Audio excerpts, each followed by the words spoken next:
German member of the European Parliament, Christine Anderson, wrapped up her tour of Canada in Montreal, Quebec, after having met Canadians associated with the freedom movement in Calgary, Cambridge, Toronto, and Whitby. I spoke with Anderson before she left Canada to go back to Europe. Conservative leader Pierre Poilievre said that your views are vile and have no place in our politics. The MPs that you met were not aware of your views, and finished the statement by saying, frankly, it would be better if Anderson never visited Canada in the first place. She and her racist, hateful views are not welcomed here. Well, I feel very sorry that Mr. Poilievre feels this way. All I can say, I had a lovely time meeting with the members of his party.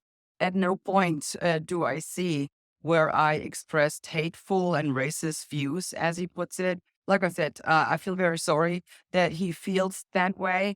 But no one gets to define me, and not even Mr. Poilievre. You do not get to define me. I know what I stand for. I know what I fight for. Like I said, I will not apologize for anything. And so my question is, are you even worth the votes that you have been getting in the past? And I highly doubt that at this point. Anderson has been both a popular and now controversial figure in Canada, amid her being a vocal supporter of the Freedom Convoy and a vocal opponent of Prime Minister Justin Trudeau, who she heavily critiqued when he came to address the European Parliament last year. Mr. Trudeau, you are a disgrace for any democracy. Please spare us your presence. Thank you. The way how obnoxious Trudeau would actually trample on fundamental rights, that really got me going. And I was like, oh my God. And you know, what is he doing? What is he doing to the people? But the fact is, we've been seeing this in virtually every single Western democracies. So I will speak up on anyone violating fundamental rights. Just seeing how the trucks started rolling here in Canada. And actually, they didn't only roll in Canada, they symbolically rolled all over the world. And it was just that spark of hope that millions of people around the world needed to see that they are not alone in being, ostracized by their governments, that it did happen in other countries too. And it was just that spark. Like I said, a million of people around the world needed to start opposing their governments and the restrictions, and took a stance. And the Canadian Freedom Truckers, they actually sparked all of that.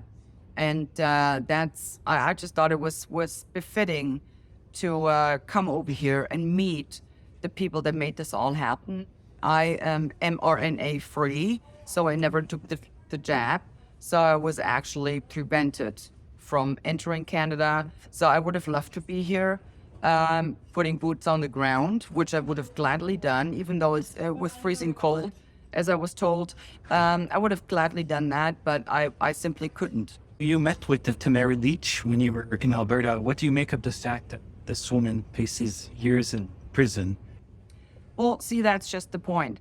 If someone being involved in opposing government, protesting government, organizing a huge platform to let the government know that they, in fact, have unacceptable views, it just goes to show that we are no longer in a functioning democracy, and any government resorting to measures like that and literally taking political prisoners, that is a huge alarm bell that should go off in anyone's ear.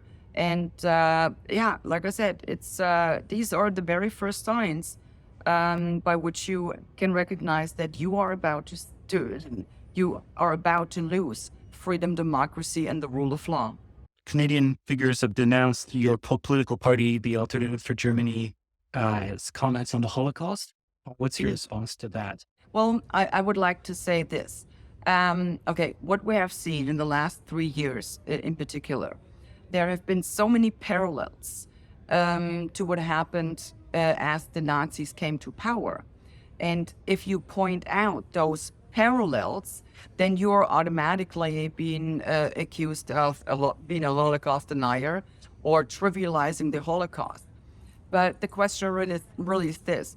If you vow never again, then you need to know the mechanisms and you need to know the steps that they took back then to come to power and to rise to power. And if you fail to recognize those signs, well, guess what? You will find yourself in the very same situation again. So, for God's sakes, how can it be trivializing of the Holocaust in pointing out what made it all possible? Because if there's one question that the younger generation asked their grandparents back then, how was this possible? They're just astonished at how these atrocities committed by the Nazis were even possible. And I will tell you right now, take a look at what happened the last 3 years. That's exactly how it was possible. So anyone wanting or trying to make me out to be a Holocaust denier, well, I am terribly sorry. The ones that are screaming never again are the ones they wouldn't recognize fascism if it jumped up and bit them in their faces. So please take a look. What happened and what steps did they take? Because totalitarian regimes never start out by rounding up people and transporting them off to concentration camps. That's the end phase. And once you're there, then it's too late to do anything about it.